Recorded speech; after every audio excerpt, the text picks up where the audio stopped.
최경영의 경제쇼를 준비하는 제 일상을 간단히 소개해드리면, 아침에 일어나서 지난밤 미국 지상파 저녁 뉴스를 보고 BBC와 CNN, 로이터 통신을 체크한 뒤 출근을 합니다. 출근해서는 월스트리트저널, 뉴욕타임즈, 워싱턴 포스트를 읽습니다. 어떤 사안이 궁금하면 인터넷으로 조금 더 검색해보고, 시간이 나면 일주일에 두세 번씩 KBS 도서관에서 영국 경제주간지 이코노미스트와 미국의 포린 어페어스 등을 확인합니다. 모두 세계 유수의 언론사들입니다. 그런데 말입니다, 제가 보는 어떤 언론사 기사에도 우리나라 언론처럼 정부가 부동산 정책을 내놓으면 이틀 만에 또는 한 달 만에 집값이 상승했다, 하락했다, 이런 기사를 본 적이 없습니다. 신기하죠? 정말 그렇습니다. 한국만 이런 기사를 씁니다. 왜 그럴까요? 누가 잘못된 것일까요? 오늘 최경영의 경제쇼에서는 한국 언론의 부동산 기사, 뭐가 문제인지 집중적으로 다뤄보겠습니다. 네, 안녕하십니까. 세상에 이익이 되는 방송 최경영의 경제쇼 출발합니다. 저는 진실탐사 엔터테이너 최경영입니다.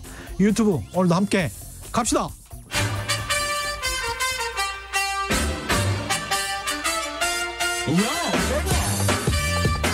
최경영이 원하는 건 오직 정의. 경제 정의를 향해 여러 걸음 깊이 들어갑니다. 최경영의 경제쇼. 네, 신기하고 독특한 한국 언론의 부동산 기사 함께 파헤쳐볼 두 분 모셨습니다. 오늘은 두 분입니다. 이광수 미래세대우 리서치센터 수석연구위원 나오셨고요. 안녕하십니까? 네, 안녕하십니까? 예, 팩트체크 전문매체 뉴스톱의 김준일 대표 나오셨습니다. 안녕하십니까? 네, 안녕하십니까? 예, 뉴스톱 김준일 대표 참 오랜만입니다. 예. 네, 저는 뭐 매일 뵙고 있어서 뭔가 어색하지가 않습니다. 예, 네. 이 두 분 사실은 우리가 최경영의 경제쇼에서 부동산 이야기는 굉장히 많이 했는데, 언론 전문가하고 부동산 전문가 두 분을 함께 모시는 거는 처음인 것 같고요. 김준일 대표는 제가 좀 소개를 해드리자면, 경향신문에서 원래 기자 생활을 하셨고요. 그리고 미국에서 박사 수료만 해가지고 오셨습니다. 수료를 굉장히 강조하시는군요. 예. 그래서 부동산 관련 뉴스에 관해서 누구보다 잘 알고 계시고 실전도 잘 이해하고 계시는 그런 분입니다. 그래서 제가 오프닝에서도 잠깐 이야기했습니다마는, 이틀 만에 정부가 정책을 내놓으니까 집값이 하락했다, 상승했다, 이런 기사를 본 적이 없거든요. 이게 왜 안 나오는 거죠? 외국에서는? 일단 외국도 예. 부동산 가격이 지금 많이 뛰고 있어요, 사실은. 그랬죠. 예, 예전에도 그런 일이 있었고, 예. 그러니까 부동산 가격 상승의 주요 원인은 분석을 해보자면 일단은 유동성이 늘어나면은 부동산이 그렇죠. 상승하게 예. 돼 있고요. 예. 그게 이제 과거에 노무현 정부 때도 굉장히 유동성이 확장돼서 그랬고, 지금도 이제 코로나19로 인해서 각국에 쏟아 부으니까 돈을 그렇죠. 지금 어느 정도 그런 이제 상식인 거죠. 근데 그거에 대해서 정책을 내놓는 것도 외국에 또 있습니다. 그렇죠. 세제나 금리나 이렇게 그렇죠. 하는데, 그거를 말씀하셨듯이 하루 만에 이틀 만에 분석은 안 해요. 이거는 뭐 중계죠. 뭐 스포츠 예. 중계를 보는 거죠. 지금 현기증이 납니다. 이거를 보고 있으면은 예. 오늘 뭐 이 타자가 방금 전 타석에서는 지금 파울을 했는데 뭐 이런 거를 지금 하고 있다, 언론이. 정부는 공을 던지는 투수고, 그게 이제 스트라이크가 됐느냐 아니면 타자가 쳤느냐 쳐가지고 이 시장이겠죠. 매수자나 일종의 뭐 투기 세력, 뭐 매수자 매도자가 되겠죠. 뭐 이러면서 이걸 안타를 쳤냐, 정부가 아니면 잘 던져가지고 삼진아웃을 시켰냐, 이것을 매번 중계하는 것 같다. 9이닝은 봐야죠, 그래도. 아니, 뭐, 매 공 하나마다 그렇게 분석해서, 이거 어떻게 합니까, 이거. 근데 재미있는 게 이게 자꾸 중계방송을 하니까요. 예. 사람들이 재밌어 한다는 거예요. 그 다음 믿어요. 예. 믿어요. 그러면서 실제로 예. 움직이기도 하고, 이제 그 지점이 사실 가장 큰 문제입니다. 그러니까요. 그러니까 언론이, 김준일 대표는 너무 잘 아시겠지만, 언론이 보통 우리 사회과학이 전문가라는 사람들이 이야기를 하면, 그래서 믿고 그냥 주식 투자를 했다가 주가가 확 올랐다가 뭐 빠지기도 하고 뭐 이렇지 않습니까? 예. 날씨 같은 경우는 아무리 예측이 틀려도 날씨는 날씨의 길을 가지 않습니까? 예. 그렇죠. 근데 주가는 주가의 길을 가지 않고 어떻게 되거나 부동산 가격도 그럴 가능성이 있단 말이죠. 언론은 그냥 시장 참여자 플레이어라고 생각을 하셔야 돼요. 그러니까 네. 영향을 미칩니다. 그런 뭐 실증 연구들은 어마어마하게 많이 나와 있고요. 그 네. 저널리즘 영역에서도 나와 있고 경제 영역에서도 그렇죠. 나와 있어요. 그렇기 때문에 네. 매우 신중하고 절제되게 보도를 해야 되는데 뭐 한국의 부동산 정책에 문제가 많은 거는 맞고요. 그거를 뭐 부인할 생각은 없는데 지금 그렇죠. 언론의 보도 행태가 그러면 어떻게 지금 이루어지고 있느냐를 조금 말씀을 드려야 될 것 같아요. 하나씩 좀 말씀을 해 주시고 네. 그거를 시장의 관점 또 전문가의 관점에서 또 이광수 네. 연구위원께서 말씀을 해 주시면 좋겠습니다. 네. 예. 준비해 오신 거를 좀 말씀을 해 주십시오. 예. 일단 뭐부터 할까요? 예. 2005년에 이 책이 나왔어요. 한국언론진흥재단에서 한국언론진흥재단. 예. 저널리즘 평론 부동산 보도. 2005년 하면은 기억나시죠? 노무현 정부 때고 예. 이때도 부동산 가격이 엄청 올랐습니다. 2005년 6년 그렇죠. 엄청 올랐죠. 2005년 6년. 예. 지금 거의 저는 요즘 언론 보도를 보면서 데칼코마니구나. 데자부. 복붙이구나. 복사에다 붙여넣기 하면은 예. 되겠구나라는 건데 예. 2005년 15년 전에 예. 이 보고서가 이제 여러 개 내용이 있는데 그거 좀 읽어드릴게요. 예. 한번 읽어드릴게요. 예. 자, 이런 특징이 있었다. 부동산 보도에 있어서. 예. 83의 정책이 2005년에 있었습니다. 83의 정책 보도에서는 정치면에서 부동산 보도가 다뤄진 경우가 많았다. 이러한 경향은 예. 조선일보, 중앙일보, 동아일보 등에서 더욱 뚜렷해졌는데 예. 부동산 정책을 정치적인 문제로 이슈화하는 경향에서 비롯됐다. 예. 그리고 두 번째 특징은 정치적인 문제. 예, 기사 내에서 인용된 정보원 수에 있어서 점점점 부동산 관련 전문가의 목소리는 낮아지고 부동산 중개업자들의 목소리가 점점점 늘어나고 있다라고 지금 2005년에 보고서 예. 언론 보도를 분석한 거를 지적을 하고 있고요. 예. 그리고 세 번째로 기사의 전개 형태에 있어서 예. 1화 중심으로 전개하는 기사의 비율이 점점점 늘어나고 있다. 1화 뭐냐면은 예. 에피소드.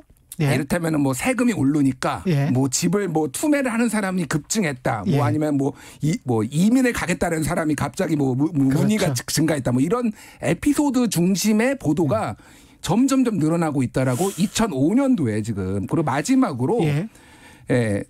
긍정도 부정도 하지 않는 중립적인 어조가 많은 비중을 차지했지만은 보수 언론의 경우에는 부정적인 입장을 취하는 게 점점 증가하고 있다. 그래 뭐 2005년도에도 규제 정책을 많이 폈잖아요. 그러니까 거기에 관해서 이제 부정적이었다 이런 예. 이야기네요. 이거를 2005년이 아니라 2020년이라고 들으셔도 크게 차이가 없을 것 같아 보여요. 지금. 똑같죠. 예. 제가 그래서 재밌게 그 당시 기사를 한번 찾아봤어요. 기사도. 예. 예. 그러니까 왜냐하면 예. 지금 대표님이 말씀하셨듯이 그거를 기사를 이제 분석한 건데 예. 보고서인데 기사를 한번 들어보시면 재밌습니다. 예.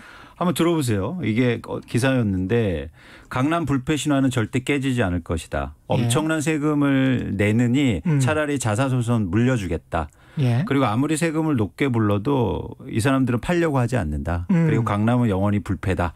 그러면서 항상 이게 패턴이 있는데요. 예. 마지막에 전문가가 나타납니다. 전문가가 갑자기 나타나죠. 네, 왜냐하면 예. 그래야 이 일화의 기사가 신뢰를 얻기 시작해요. 예, 일반화할 수 그렇죠. 있습니다. 예. 1화를 쭉 얘기하는데 마지막에 땡땡땡 무슨 뭐 팀장은 우리나라는 땅이 적기에 특히 강남 지역은 희소성으로 집값은 계속 올라갈 수밖에 없다.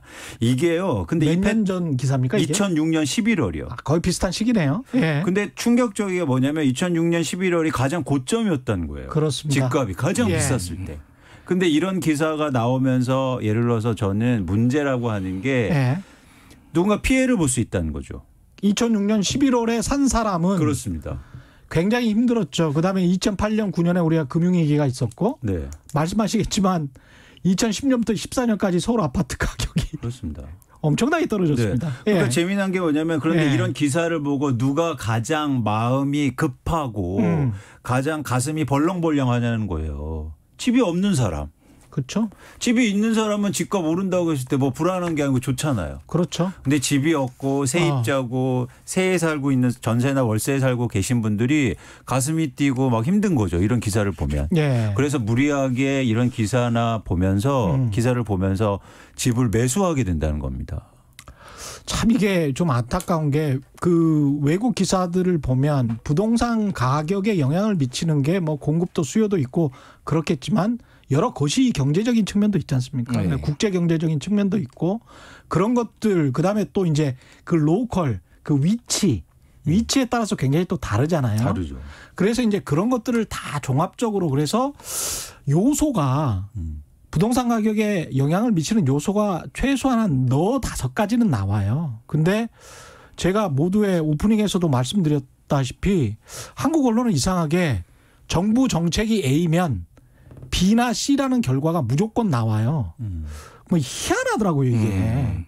어떻게 이럴 수가 있는지 사회과학에서는 이게 상식적으로 이해가 안 되는 그런 건데. 그러니까 뭐 이런 거죠. 사회과학에서 뭐 회귀 분석이나 이런 걸 돌려보면 변인들이 있고 그렇죠. 이 변인들이 전체 변량에 영향을 끼치는 게 10%만 설명을 해도 이건 대단한 거예요. 그렇죠. 그러니까 그렇죠. 여러 가지 한 수십 가지의 요인들이 있고 그 하나가 10%를 설명하면 우리는 대단한 걸 발견했다라고 하는데 굉장히 단정적으로 그렇게 규정을 내려버리고 금리를 올리면은 뭐 다 파탄이 날 것처럼 얘기를 한다든지 그렇죠. 뭐 아니면 세금을 올리면 그렇게 된다든지 집값이 바로 뛴다든지 전세값이 뛴다든지 이런 식으로 보도를 하는 거예요. 그게 예를 들면 윤희숙 의원도 그랬지 맞습니다. 않습니까? 이거 좀 설명을 드려야 될 것 같아요. 그러니까 윤희숙 의원이 이제 이렇게 뭐 그분의 어떤 진정성이나 이런 것들에 대해서 폄훼를 하려는 건 아니에요. 그건 근데 인정하고. 그분은 어쨌든 학자예요. KDI에서 뭐 연구를 하셨고 굉장히 오랫동안 그러니까 경제학자입니다. 그렇죠. 경제학에서는 기본적으로 아까 방금 말씀드렸던 여러 가지 모델을 만들어서 그거를 돌려봐서 어떤 것들이 이제 영향을 끼치는지를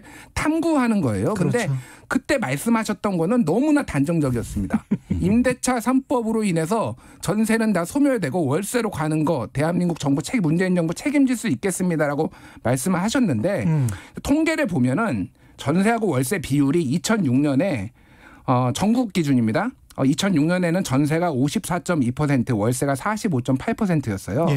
이게 2016년에는 전세가 39.5%, 월세가 60.5%로 월세가 이미 앞질러 버렸네요. 앞질러 버렸어요. 그래서 트렌드가 전체적으로 전세가 줄어드는 거는 팩트예요. 그거는. 근데 그렇죠. 이거가 더 가속화시킬지 못할지는 좀 더 절제되고 연구를 해봐야 되는 문제인데 이거를 단정적으로 함으로써 물론 뭐 많은 공감도 얻었지만 사람들이 오히려 굉장히 패닉에 빠지게. 임대차 3법이 통과되니까 월세가 높아지고 그러면 서민들이 더 고통받을 것이다.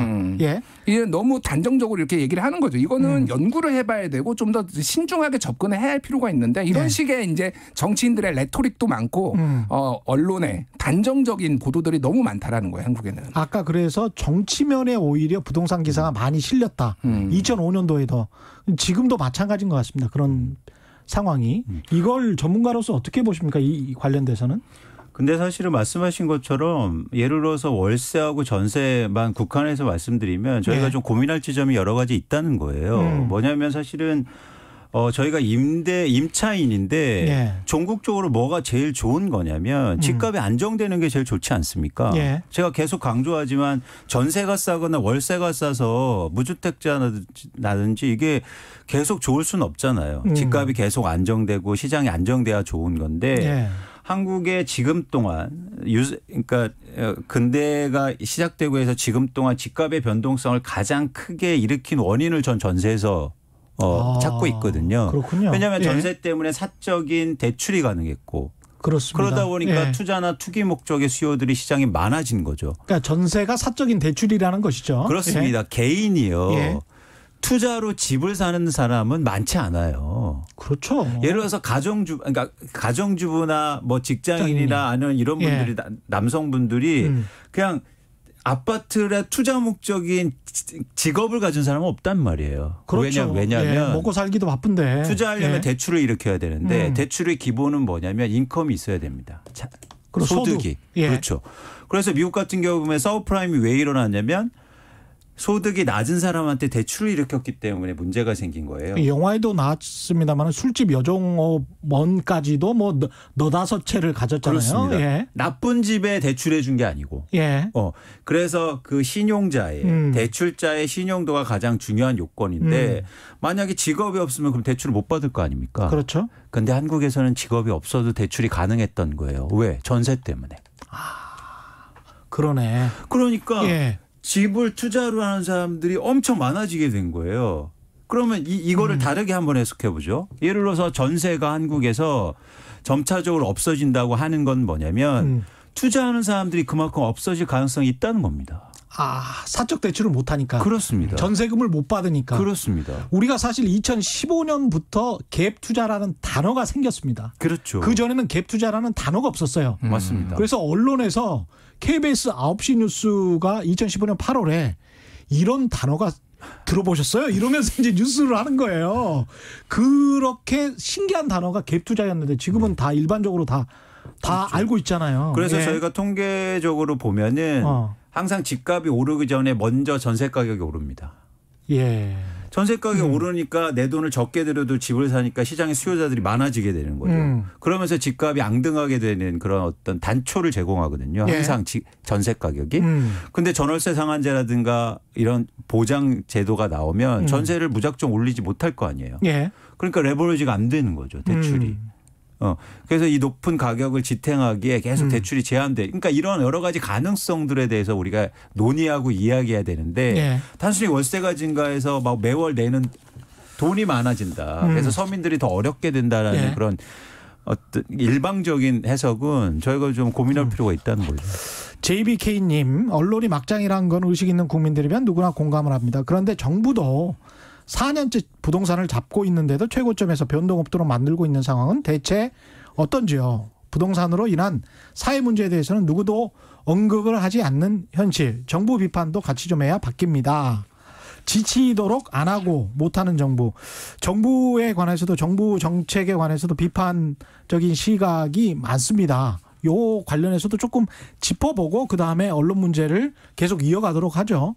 정부가 규제 일변도로 계속 이렇게 부동산 정책을 취했는데도 불구하고 결과적으로 물론 세계 경제나 다른 요소들이 있긴 합니다만은 그럼에도 불구하고 정부가 집값을 잡는다고 했는데 못 잡았어요. 왜 정부 정책에 뭐가 잘못됐었다 이렇게 생각하십니까? 그러니까 이 지점이 굉장히 중요한데요. 예. 지금 청취자분께서 질문하시기 굉장히 중요합니다. 저희가 정부에 문제 제기를 할 때 예.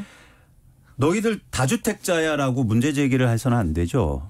자, 정책이 과연 시장에 제대로 먹히고 있냐, 제대로 된 정책을 하고 있냐라고 언론도 얘기해야 되고 물어야 되고 그렇죠. 국민들도 얘기해야 됩니다. 예. 근데 우리는 단순하게 제가 볼 때는 예. 감정적으로 집이 몇 채야. 아니면 그런 게 정책이 돼? 이런 식으로 흘러간다는 말이죠. 그래서 저희가 그거는 언론에서. 진짜 언론은 이번 정부 들어서 아주 특이하게 나타난 현상인데 그렇죠.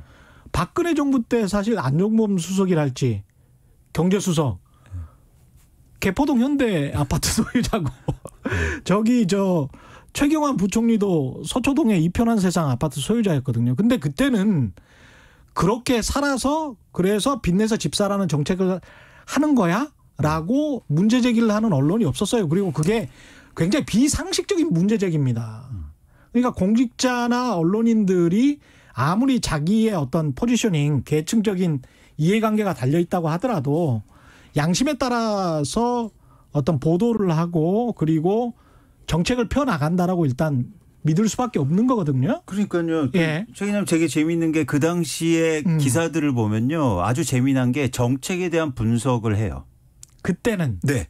완화책이 나오면 이게 과연 시장에 먹힐 것인가? 그리고 시장에 영향을 미칠 것인가? 그래서 전문가들도 그거에 대해서 동일하게 시견을 싣고 그래서 아주 객관적으로 언론 보도가 한단 말이죠. 예. 근데 지금은 정책이 나오면 정책은 시장에 먹힐까라는 비중보다도 예. 사실 거기에 대해서 니네 제대로 하고 있느냐, 그동안 안 먹혔다, 그래서 앞으로도 안 될 거다, 이렇게 단정적으로 얘기한다는 거죠. 그래서 어쨌든 제가 이제는 질문을 하셨으니까 그러면 왜 정책이 어떤 문제가 있었느냐. 예. 간단하게 말씀드리면 첫 번째는 시장의 메커니즘, 시장의 운동 원리를 잘 몰랐던 거예요. 정부가. 그렇죠. 예. 그렇기 때문에 시장에서 제대로 정책을 펼치지 못했던 거죠. 왜냐하면 부동산 시장이 주식 시장처럼 됐는데 예. 단순히 과거의 정책을 반복적으로 그냥 했다는 거죠. 그러니까 노무현 정부 때 데자부 같은 느낌을 너무 많이 받아요. 똑같습니다, 정책이. 똑같습니까? 네, 거의. 이게 지금 15년이 지났는데 뭔가 발전된. 그렇죠. 그리고 세계 경제 환경이 바뀌었는데 네. 좀 대응을 했어야 되는데. 그리고 아까 예. 말씀드린 것처럼 이 투자화된 시장은 계속 그 참여자들이 피드백을 받으면서요. 예. 과거 경험이 있기 때문에 계속 진화한다는 거죠. 그런데 그 진화하는 정책을, 진화하는 그런 시장의 모습을 정책이 못 쫓아간 거예요. 그래서 초기 때 정책 담당자들의 반언을 제가 찾아봤는데 재밌습니다. 뭐냐면 괜찮다. 이 정도 규제로도 충분히 잡을 수 있다. 네. 종부세 그냥 예전처럼 안 해도 된다. 이런 발언들을 막 한다는 거죠. 초기예요? 네. 이번 정부 초기 때 그런 발언들이 나왔었군요. 그렇습니다. 심지어 예. 정책실장이 뭐라고 발언을 하냐면 종부세 부활 옛날로 돌아간다면 절대 찬성하기 어렵다. 주택가격이 급등하는 시대가 아니다. 이게 저희가 장하성 정책실장이 네. 예. 그리고 심지어 경제부총리도 어떤 말을 하냐면 종부세를 강화하는 방향은 현재로서는 검토하고 있지 않다. 그 김동연 부총리 말씀하십니다. 그렇습니다. 초과이익 환수제 유예 연장은 고민해야 할 부분 여러 측면을 보겠다. 자, 시장은 지금 투자하려고 금리가 내려가고 투자하려고 안달이 나 있고 이게 2017년 18년 상황입니까? 17년 18년. 16년 17년. 17년 17년 상황. 17년 18년. 17년 5월에 취임했습니까? 예. 예. 그러니까 그런 상황 속에서 이렇게 안이하게 시장을 보다 보니까 시장에서 제가 좀 막말을 보태자면요. 만만하게 본 거예요. 약간 그랬어요. 예. 그게 저도 좀 충격을 받은 게 그 보통 바로미터로 여겨지는 반포의 아파트들이 그 정부 초기 때 18, 9억 정도 갔었거든요. 근데 진짜로 30억을 찍더라고. 2019년 9월쯤에. 깜짝 놀랐어요. 그러니까 몇 억이 오른 거예요. 한 13, 4억이 오른 거예요. 진짜 50%가 오른 겁니다. 근데 나중에 또 국토부는 그 경실련과의 그 논쟁에서 그렇게 많이 안 올랐다. 14% 올랐다. 이렇게 이야기를 했잖아요. 서울 아파트가. 이건 좀 대응이 정말 아니했어요. 그렇죠. 예. 좀 안타깝죠. 위원님이 말씀하신 거 저는 거의 다 동의하고요. 그러니까 이거를 부동산 시장을 항상 뭐라고 해야 되나? 선제적으로 대응하기보다는 추격 규제. 뭐가 생기면은 추격 규제를 하고 뭐 핀셋 규제라고 말을 했는데 핀셋 규제는 결국은 규제를 안 하겠다는 겁니다. 어디론가 또 다른 돈이라는 거는 흐르게 돼 있잖아요. 그렇죠. 더 돈이 되는 곳으로. 그러니까 동심원 이론에 따라서 서울을 중심으로 가까운 거리에서 여기를 잡으면은 여기에 구멍이 있으면 여기에 오르게 돼 있는 게 뭐 김포를 이번에 규제를 빼니까 그렇게 나타났잖아요. 근데 핀셋 규제만 지금 2년째 3년째 외치다가 여기까지 온 거예요. 그렇죠. 그 문제는 그래서 선제적 대응을 했었어야 됐다. 근데 이것도 말씀하셨듯이 노무현 정부 때 똑같이 나타났어요. 그리고 심지어는 노무현 정부 때 있었던 멤버들이 상당수가 지금도 있었다라는 거예요. 솔직히 말씀드리면 문재인 대통령부터 그때 수석에다가 비서실장 한 거 아닙니까? 그거 문제가 있었던 건 다 봤잖아요. 근데 왜 이렇게 하시는지 좀 솔직히 이해가 안 가고 굉장히 실망스럽고요. 언론의 문제를 또 말씀을 드릴 수밖에 없는 게 말씀하셨듯이 사람이 이게 문제가 돼버렸어요. 그래서 다주택자 문제. 근데 이제 그거를 언론에서 보도를 많이 했습니다. 예를 들면은 국회의원 전수 분석. 고위공직자 전수 분석해보니 다주택자 뭐 강남의 면체 이제 뭐 할 수는 있어요. 근데 여기에 정부가 또 반응을 하면서 다주택자 고위공직자 다 팔아라 뭐 이런 식으로 반응이 되다 보니까 이것만 팔면은 부동산 문제가 해결되는 것처럼 마치 그러니까 착각을 줬다라는 거죠. 서로 되게 유치하게 싸운 것 같은 그런 유치했어요. 느낌이 들어요. 근데 최근에 저는 그 사회단체들도 계속 개인적인 문제 얘기를 하잖아요. 그거는 사실은 우리가 한 걸음 나가기 위해서 좋은 방향성은 아니라고 보고 있습니다. 그렇죠. 자, 지금부터는 저희가요. 정책 얘기를 해야죠. 정책 이야기 그리고 부동산 시장이 어떻게 안정될 것이나 얘기를 해야 또 시간이 모자란데. 너 몇 채 가졌니? 얼마니? 몇 억 올랐니? 지금 이 얘기를 하고 있잖아요. 근데 이 고위공직자들 재산 검증은 제가 15년 전부터 수백 명을 대상으로 그 방송사에서는 거의 최초로 했던 사람으로서 정말 요즘 보도를 이해할 수가 없는 게 이렇습니다. 그러니까 재산 형성 과정에 도덕적으로 또는 법이 뭐 탈법이나 편법이나 불법으로 문제가 있으면 그러니까 내가 뭐 남의 명의로 어떻게 강남을 청약을 해가지고 거기에서 시세 차익을 얻었어요. 그런 문제들이거나 아니면은 뭐 불법으로 토지 변경을 했다거나 이런 문제들이면 충분히 보도할 만하죠. 그러니까 재산 형성 과정의 문제와 재산의 결과물이 내가 뭐 상속을 많이 받아서 원래 부자야. 근데 다주택자야.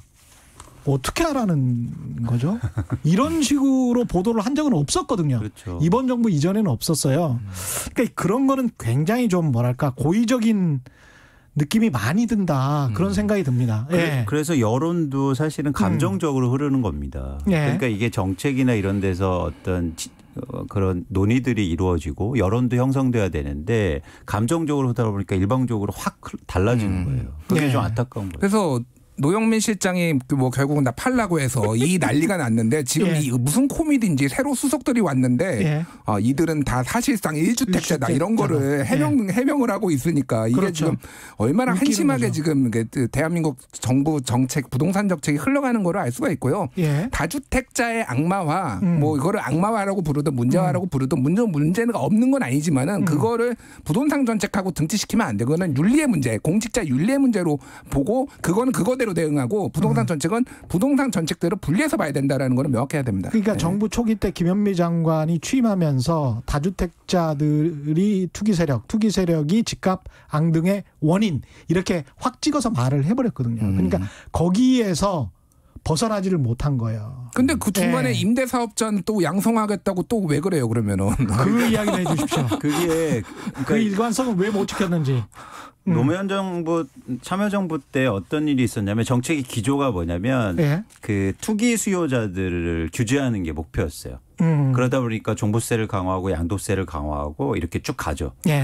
그래서 똑같은 정책이 이번에 나온 거죠. 이번에도 똑같았어요. 근데 중요한 건 뭐냐면 이번에 집값을 오른 건 투기 수요인데 투기 수요긴 수요인데요. 투기 수요자들이 시장에 집을 안 내놓는 거에 문제였어요. 그렇습니다. 그러니까 예전에는 투기 수요자들이 집을 사는 게 문제였어요. 근데 지금은 투기 수요자들이 집을 안 내놓는 게 문제였죠. 그러다 보니까 시장의 매물이 감소하고 금리가 떨어지면서 수요가 조금 붙으니까 가격이 앙등한 건데.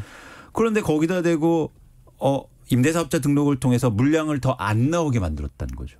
그렇습니다. 그러니까 이게 큰 차이가 있는 겁니다. 자. 투기 수요로 찍긴 했는데 시장이 왜 움직이는지에 대해서 철저하게 몰랐던 게 좀 안타깝죠. 9809님은 그거야 그땐 깨끗한 척 안 했거든요. 그러니까 박근혜 정부 때는 깨끗한 척 안 했기 때문에 언론이 그런 식으로 이제 비판을 안 했다.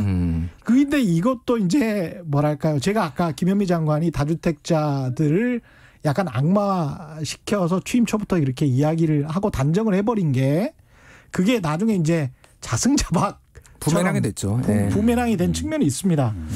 근데 이제 그럼에도 불구하고 언론이 손혜원 전 의원 같은 경우에 이해상충의 요소가 분명히 많이 있었고 비판을 받아 마땅한 요소들이 있습니다. 그래서 이제 법원 판결도 이제 1심은 그렇게 나왔는데 미래통합당 주호영 원내대표 같은 경우도 그 사실은 반포 1차 1, 2, 4지구. 1, 2, 4지구 이 아파트가 굉장히 큰 아파트인데 그걸 법안을 만들어서 발의를 하고 이것도 이해상충 요소가 상당히 있는데 여기에 관한 보도는 또 없습니다. 희한하게. 일단 뭐 주호영 23억 해시태그가 한동안 온라인에서 유행을 했죠. 왜 보도가 없느냐, 언론 보도가 없느냐. 그래서 미디어 오늘에서는 왜 주호영 23억 언론 보도는 없나 이런 기사도 쓰기는 했는데요. 약간 결이 다른 것 같긴 해요. 그러니까 손혜원 의원 같은 경우에는 이게 이제 그 법 위반의 여부가까지 포함이 돼서 이해상충의 문제가 있었던 거고 주호영 의원 같은 경우에는 법 위반 여부는 지금 확인된 바는 없고 이해상충은 좀 있는 거 아니냐 이렇게 되니까 도덕적인 윤리적인 그러니까 이제 그 차이는 있는데 어쨌든 이제 근본적인 원인을 좀 짚는 거는 저는 필요하다고 보고 MBC 스트레이트가 보도를 했죠. 2014년에 무슨 일이 벌어졌는지 강남 임대차가 아니라 부동산 3법에서 완화를 한 그것들이 부메랑이 돼서 결국은 이제 여기에 집값에 영향을 미쳤다라는 분석을 했고요. 그 당시에 127명이 부동산 3법에 다 동의를 했고 그중에서 한 40여 명인가가 강남에 집이 있었다라는 것까지 나왔습니다. 그래서 이거는 분명히 의미가 있는 보도예요. 사실은. 그렇죠. 그리고 언론들이 너무 적게 보도를 했다라는 것도 동의를 합니다. 다만 그거는 있어요. 이건 분명히 그 당시에 새누리당이 주도를 했는데 민주당도 상당히 거기에 동의를 해서 법안에 찍었거든요. 하나 문제가 있는 거. 두 번째는 2016년에 민주당이 1당이 돼요. 그게 2014년에 통과가 된 거고 1당이 됐으면 바로잡을 시간이 꽤 있었다라는 거예요. 민주당이. 근데 그때는 민주당이 아무것도 안 하다가 지금 와서 이제 또 민주당이 손가락질을 하는 것도 약간 우스운 거죠. 그러니까 왜 그러면 그동안 못했느냐 안 했느냐의 문제가 이제 또 생겨버릴 수밖에 없는 거예요. 그러니까. 그러네요. 이 구조적인 문제를 좀 들어가서요. 우하나 01님입니다. 김현미 장관 및 국토부 고위직 인력 교체 필요합니다. 많은 분들이 비슷한 의견을 지금 주고 계시는 것 같군요. 4473님, 정권 핵심부 몇몇이 잘못한 것을 왜 공직자들에게 책임 전가하나요? 뭐 이런 말씀이시고요. 라일락님은 부산 아파트도 엄청 올랐어요. 핀셋 규제하면 전국이 투기장이 됩니다. 이 논리와 관련해서는 좀 할 말씀이 많으실 것 같은데 일단 이거 한번 여쭤볼까요? 핀셋 규제하면 전국이 투기장이 된다. 이 논리에 관해서는 어떻게 생각하십니까?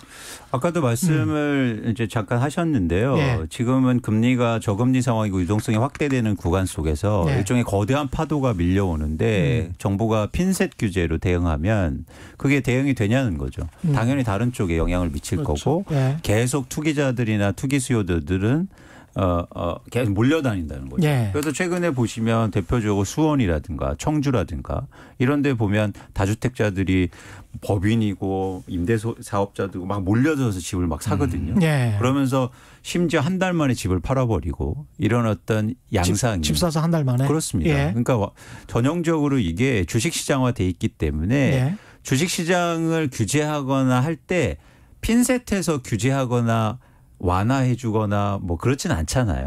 네, 그렇게 대응했어야 되는데 좀 안타까운 측면이 있죠. 그 전체적으로 부동산 광고성 기사 이 이야기를 하기 전에 거시경제적 측면에서 가계부채가 제가 좀 찾아보니까 2015년 이주열 총재가 계속 경고를 하더라고요. 매해 경고를 합니다. 그래서 이제 가계부채 문제가 있고 거시적으로 봤을 때 이게 부동산을 거시경제적으로 풀려면 금리 인상 같은 그런 큰 정책밖에 없잖아요. 거기에 정부가 그 경기와 연동시켜서 굉장히 두려움을 갖고 있는 거 아닌가. 어떤 가격 폭락 내지 아니면 경기 침체 이런 어떤 생각 그런 것 때문에 할 수 있는 어떤 정책의 수단이 굉장히 적고 그게 시장에서 처음부터 들켜버린 거 아닌가. 17년 뭐 가을부터 그냥 들켜버린 거 아닌가 그런 생각도 좀 들더라고요. 그런데 예. 그래서 저는 그 밸런스를 유지할 수 있는 좋은 기회가 있었다고 생각하는데요. 예. 왜냐하면 금리가 내려갈 때 반대로 투자 수익률을 낮추기 위해서 그때부터 종부세라든가 어떤 투기적인 수익률을 낮추기 위한 세금 정책을 좀 공격적으로 썼어야죠. 예. 지금이 아니라. 그렇다면은 사실은 완만하게 이렇게 집값이 변동될 수 있었는데 그렇죠. 그 부분에서 좀 잘못한 겁니다. 사실은요.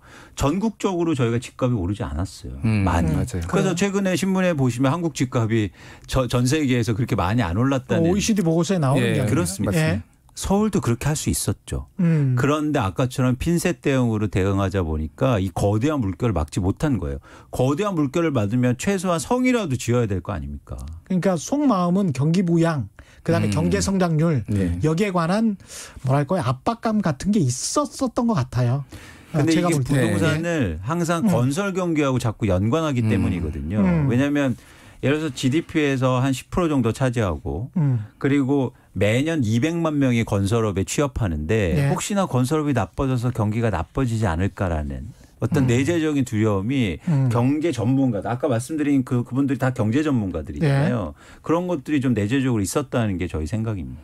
네, 여기에서 다시 이제 언론 얘기를 조금 이제 자연스럽게 하자면은 언론에서는 어쨌든 특히 이제 보수 언론을 중심으로는 여기에 대한 해법에 대해서 끊임없이 재건축 완화와 공급론을 지금 펴고 있어요. 그러니까 복잡하잖아요. 사실 부동산 정책이라는 것이 다양한 수단을 동원해야 되는 건 맞는데 일방적으로 재건축 완화와 공급론을 얘기를 하고 있고 이게 2005년에 아까 전에 말씀드렸던 그 보고서에서도 똑같이 나옵니다. 왜 보수 언론은 맨날 재건축 완화와 이 공급론만 얘기를 하고 있느냐. 다양한 지금은 이제 뭐 이를테면 투기적인 뭐 초과이익 환수를 한다든지 뭐 보유세를 늘린다든 뭐 올린다든 이런 것도 지금 필요한 거고 정부가 가는 방향이 그게 어느 정도 맞는 부분도 있는데 그런 것들은 얘기 안 하고 계속 건설사의 얘기만 하고 있는데 그거를 그때 2005년에 분석을 해보니까 조중동의 전체 전체 광고의 5분의 1이 건설사 광고더라. 예. 그래 한겨레 경향이나 다른 신문에 비해서 한 2배 정도 많더라라는 것들이 이제 실증적으로 이제 분석이 됐던 게 2005년 보고서인데 예. 제가 지금 뭐 광고를 분석해 보지는 않았겠지만 거의 대동소이할 것이다. 그렇죠. 그러니까 끊임없이 건설사들이 이익이 되는 쪽으로만 계속 얘기를 하는 거예요. 예, 그러니까. 구조적인 문제죠. 예. 그렇죠. 예. 근데 재미난 게 뭐냐면 2005년도 지금 대표님 말씀하셨죠. 그래서 언론에 정부가 등이 떠밀려요. 아, 공급을 증가시켜야겠구나. 그래서 2006년 11월에 정부가 대규모로 공급 정책을 발표합니다. 공공택지에서 아파트 짓고 2006년, 2007년 그다음에 2008년에 이제 이명박 정부니까요. 예. 네, 그러니까 시기도 비슷하네요. 네, 지금하고 비슷하죠. 예. 그러니까 계속 언론에서 공급 증가시켜야 돼 이러니까 그거에 등을 들면서 결국엔 공공택지에서 이때 12만 5천 가구 추가 공급하겠다.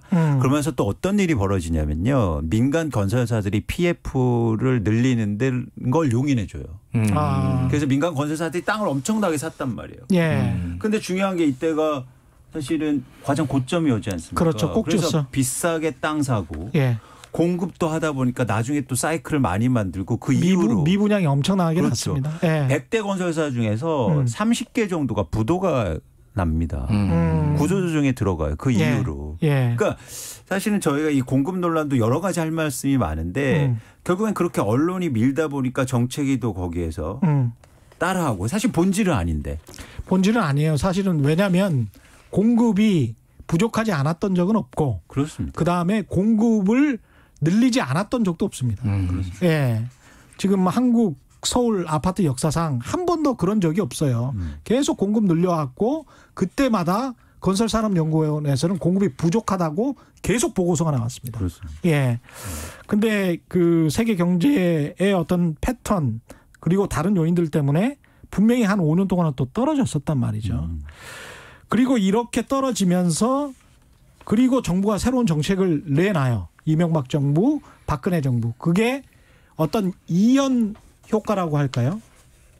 그게 문재인 정부가 이제 어떻게 보면 또 새로운 유탄을 거기에서 또 맞은 측면도 있긴 있습니다. 그래서 어떻게 보면 이게 구조적이고 상당히 역사적으로 켜켜이 쌓이는 문제다. 이 부동산의 문제는. 그렇습니다. 그거는 뭐냐면 예. 부동산 시장의 근본적인 그 특성 때문입니다. 예. 왜냐하면 공급이라는 게 시간차가 있잖아요. 그래서 공급을 내가 지금 가격이 오른다고 해서 금방 공급이 이루어지는 게 아니고요. 예. 그 대신 반면에 수요는 금방 움직이거든요. 그렇죠. 주택 수요라든가. 왜냐하면 투자나 투기 수요니까. 그래서 이 미스매치가 계속 일어나면서 정책의 효과도 사실 시차가 발생하고요. 그렇죠. 그다음에 시장에 미치는 영향도 크다는 거죠. 근데 여기다 대고 우리가 저희가 지금 언론을 얘기하는데 이렇게 사이클을 만드는데 언론이 이 사이클의 진폭을 키우는 거예요. 스피커 역할을 하는군요. 네. 앰플리파이어 맞습니다. 역할을 하는. 예. 그게 더 예. 문제인 거죠. 이때 그 박근혜 정부 때 예. 그때 보도는 어땠습니까? 박근혜 정부 때는 기본적으로 그러니까 참 묘하게 예. 그 소위 말하는 진보 정부 때 집값이 많이 뛰고 그렇죠. 보수 정부 때는 항상 집값이 약간 침체됐는데 그거는 그 글로벌한 사이클이었어요. 그렇죠. 사실은. 경제 사이클. 예. 이게 뭐 한국만 그랬던 것도 아니고 예. 전 세계적으로 글로벌 금융위기를 전후로 해서 이제 완전히 달라졌잖아요. 부동산 예. 시장이라는 게. 그러니까 그때는 모두가 뭐 일단 최경환 부총리 빚내서 집 사야 된다 말씀하시는 거 다 받아 적었고 그렇죠. 그때 박근혜 정부 때 이제 그게 통과된 거 아니에요. 강남 예. 부동산 완화법. 그래서 언론은 당장에 눈앞에 있는 것만 너무 한국 언론 특히 보도하는 경향이 있고 말씀하셨듯이 그게 이제 진폭을 크게 키우는 게 있어서 언론의 어떤 언론이 다 틀렸다라는 건 아닌데 언론도 거시적 안목을 좀 키워야 되는 것도 있고 맞습니다. 정부도 언론의 이거에 당장 안달복달해서 뭔가를 하려고 하지 말고 네. 거시적으로 그리고 선제적으로 대응을 한다. 지금 아까 말씀드렸듯이 모든 규제는 다 추격 규제예요.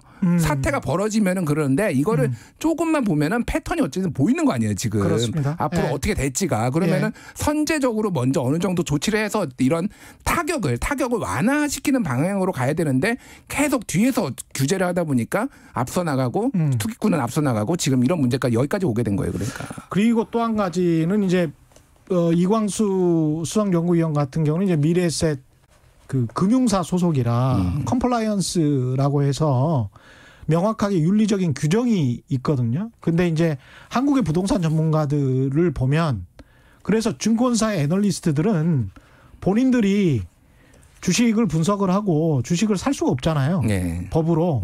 금감원에서 규정도 그렇게 해놓고 있고. 근데 부동산과 관련된 전문가들은 이 은행이나 이 다른 곳들, 증권사 소속이 아닌 분들, 부동산 대학원이든 어디든 간에 본인들이 플레이어를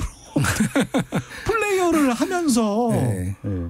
심지어는 뭐 시행하시다가 막 오시고 땅 장사하다가 오시고 막 이런 분들도 있어요. 뭐 몇 채씩 예. 가지고 있고 그거를 사고 팔고 하시는 분들 굉장히 많습니다. 아니 이거는 좀 문제 아닙니까? 그래서 제가 한번 실제로 조사를 해봤습니다. 예. 언론에 나오는 전문가들 분들이 어떤 그 쪽에서 나오시는지. 네. 그래서 일단 부동산 100명 중에서요. 부동산 건설 관련 단체 분들이 한 25명. 그러니까 뭐야? 무슨 협회? 아까 제가 말씀드렸지만 건설산업연구원 이러면은 국가가 보증해주고 뭔가 중립적인 것 같잖아요. 근데 그 돈, 종잣돈, 자기 자본은 전부 다 건설사들이 만든 거예요. 그래서 예. 2005년에 이 보고서에 보면은 예. 부동산 보도의 문제점 이렇게 나옵니다. 부동산 시세 동향의 부동산 정보 제공업체 자료 검증 없이 보도. 그렇죠. 투기 부추기는 분양 기사 보도 자료 그대로 분양 정보 내기도. 네. 제한된 취재원으로 인한 정보의 일방성, 특정 이해 집단의 주장 일방 보도. 뭐 이런 15년 것들이 전에도 똑같아요. 그러니까 지금도 변한 게 없고 그거가 그대로 가는데 왜 이러느냐. 아까 전에 말씀드렸듯이 주요 광고주이기도 하고 심지어는 많은 건설사들이 언론사를 지금 소유하고 있습니다. 지방 언론사. 지방도 예. 그렇고 헤럴드 경제 최근에 중흥건설이 그렇군요. 중흥그룹이 인수했는데 건설사거든요. 예. 그런 경우도 있고 뭐 굉장히 많습니다. 그런 경우가. 그래서 지금 뭐 서울신문을 호방건설이 인수를 한 해 만에 뭐 이런 내기까지 그런 이야기 있었어요. 2대 주주거든요. 예. 2대 주주. 이미 2대 주주예요? 이미 2대 그러니까 재경부 빼고요. 재경부나 국가 소유를 빼고 이제 2대 주주인 거예요. 그러니까 이미 왜 그러면 건설사들이 이렇게 들어오려고 하느냐. 그리고 뭐 언론 보도를 보면은 뭐 청주방송의 대주주가 두진건설인데 청주방송이 뭐 개발을 할 때 두진건설 개발을 할 때마다 막 보도를 엄청 했다 이런 게 미디어 오늘의 기사에 나오는 거예요. 그러니까 언론이 직접 여기에 부동산 시장에 심지어는 개입을 해가지고 막 옹호하는 기사들을 막 써제끼고 있는데 이게 상당수가 건설사들이 직접 소유를 하고 있기 때문에 이런 문제가 발생을 하는 겁니다. 근데 이런 경우는 정말 없어요. 선진국 언론들 같은 경우에 직접 이렇게 플레이어로 참여해서 부동산 정보업체를 지금 사실 운영하는 조선일보 같은 경우도 땅 짚고 거기다 부동산 정보 회사를 지향하고 있는 것이고요. 매일경제신문도 비슷한 어떤 그 MK 매물이라고 해서 용역을 주고 지금 하고 있는 겁니다. 맞습니다. 그래서 여러 회사들이 있는데 이런 식으로 운영되는 그 언론사들은 선진국의 경우는 없습니다. 그래서 이제 제가 시장을 분석하는 입장에서 부동산 보도가 어떤 시장과 실제로 얼마나 다른가 그러니까 한번 제가 조사를 해봤는데요. 세 가지 정도 공통점이 있습니다. 그런 기사에. 첫 번째는 완전 허위 보도입니다. 완전 허위 보도. 그건 뭐냐면 아까 말씀드린 것처럼 그랬다더라. 일화를 통해서 허위 보도를 하는 거예요. 대표적으로 2019년도에 강남이 1억 거래됐다더라. 이 기사가 있었죠. 평당 1억 원에 3.3제곱미터당 1억 원에. 그런데 충격적인 건 뭐냐면 그 기사가 일종의 앵커 역할을 하면서 실제로 거래가를 그렇게 만들 수 있다는 거죠. 거기까지 거의 올라왔었죠. 그렇죠. 두 번째는 과장하고 축소 보도하는 겁니다. 의도를 가지고. 그래서 요즘에 대표적으로 이런 거예요. 전세 가격이 4억 원 상승했다. 2달 만에. 이거는 저희가 좀 꼼꼼하게 살펴볼 필요가 있는데요. 이 아파트는 뭐냐면 송파 헬리오시티였어요. 근데 송파 헬리오시티가 입주 때 굉장히 어려움을 많이 겪었단 말이에요. 맞습니다. 그러면서 전세 가격이 5억 원까지 떨어집니다. 강남의 전세 가격이요. 맞아요. 그러니까 당연히 2년 차가 지났으니까 사실 상승률이 높을 가능성이 굉장히 큰 거예요. 그건 일종의 패턴입니다. 그렇죠. 근데 이게 전부 지금 그런 상황이 아닌데 유일하게 그 몇 그거 하나만. 그죠. 그래서 그게 헤드라인이 되는 거죠. 이런 부분이고 세 번째는 뭐냐면 의견에 맞게 특정 사실을 강조하는 거죠. 그래서 예를 들어서 이런 거죠. 7.10 대책 이후인데 소용없고 집값 올랐습니다. 예. 정고점 다 오르고 있습니다. 이런 거죠. 그래서 일부 거래된 거를 실제적으로 보여줘요. 그렇죠. 완전 사실처럼 느껴지죠. 사실입니다. 예. 근데 사실 그 이면에는 뭐가 있냐면요. 예를 들어서 지금 그런 기사들이 쏟아지고 있는데 제가 그래서 실제로 서울에 7.10 대책 이후로 2,422건이 거래됐는데요. 네. 제가 전수조사를 해봤어요. 그랬더니 그중에서 59%가 상승하고 37%가 하락합니다. 예. 그런데 중요한 건 뭐냐면 7.10 대책 전에는 거의 85% 이상이 상승하고 있었고 네. 나머지가 하락하고 있었다는 거예요. 좀 추세적으로 변동되고 있는 느낌인데 기사는 뭐냐면 59% 상승을 갖고 그중에서 많이 상승한 거 한두 건을 가져다가 쓴다는 거죠. 그러니까 이렇게 패턴을 갖고 보니까 이런 것들을 보고 사실은 뭐 받아들이니까. 그렇죠. 시장에서는. 예. 그러니까 그런 부분에 공통점이 좀 있었습니다. 조금만 불어나자면은 예전에 3기 신도시 얘기하면서 일산 집값이 1억 원 떨어졌다 하룻밤 사이에 뭐 이런 맞아요. 보도가 나왔던 거 있었어요. 예. 그거를 저희가 팩트 체크를 했거든요. 정말 빠졌나? 1억 원이 빠진 데가 없었어요. 근데 그런 근거가 뭐냐? 예. 그 부동산 중개업자가 1억 원이 떨어졌다더라. 이거를 이제 헤드라인으로 뽑는 거예요. 일산 집값 말만 그렇게 하고 실제 거래된 게 없어요. 근데 그거를 헤드라인으로 뽑아서 일산 집값 하루새 1억 떨어져. 뭐 이런 거가 나온다든지 예를 들면은 최근에 7월 20일에 나온 건데 예. 중앙일보가 쓴 겁니다. 절세 상담 왔다 이혼 상담 가족 해체 부르는 세금 폭탄. 이게 무슨 내용이 뭐냐면은 예. 60대 부부가 상담을 왔는데 예. 이게 이혼을 해가지고 한 채씩 가지고 있는 게 훨씬 더 세금을 절세하는 거에서 거기서 부부싸움을 하고 갔다라는 거예요. 이거를 이제 TV조선하고 채널 A에서 또 받아가지고 막 하면서 문재인 정부가 가족 해체를 부르고 있다 막 하면서 막 노래를 부르고 막 이런 일이 있었습니다. 이게 도대체 이게 얼마나 익명인데다가 얼마나 이게 보편적인 사례인지 종부세를 내는 사람이 몇 명이나 되면 이렇게 와서 가족이 해체되는 게 몇 년에 이런 식으로 이제 보도를 하고 있다라는 거예요 지금. 원래 사이가 안 좋으셨던 것 같아요. 아니, 그래서 이게 최근에는 더 문제가 된다는 거예요. 특히 뭐냐면 이 정보의 전달 속도가 굉장히 빨라졌죠. SNS라든가 아니면 기타 엄청나게 많은 카페들을 통해서.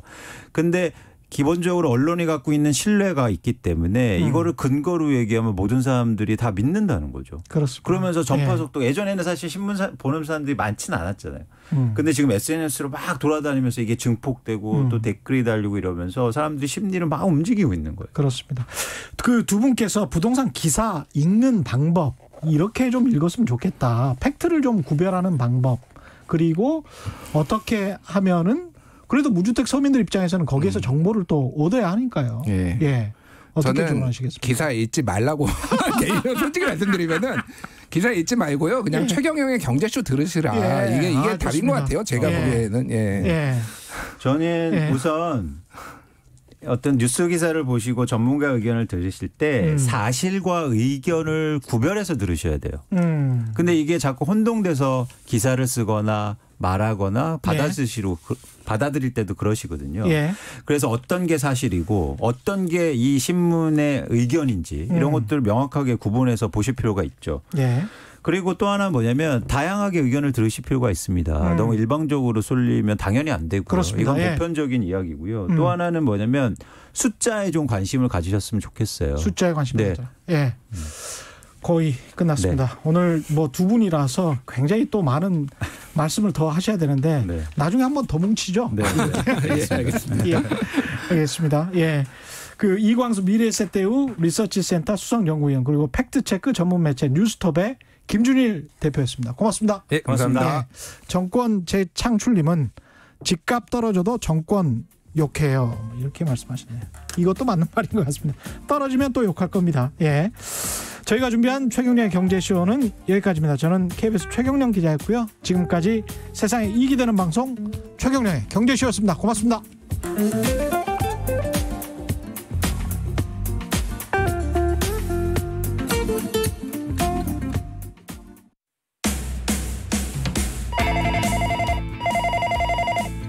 여보세요? 저는 시사계 황태자 최욱입니다. 요즘 라디오 뭐 듣냐고요? 아침엔 김경래의 최강시사가 먼저다. 막걸리처럼 속이 뻥 뚫리는 방송 모두 애청해 주셨습니다.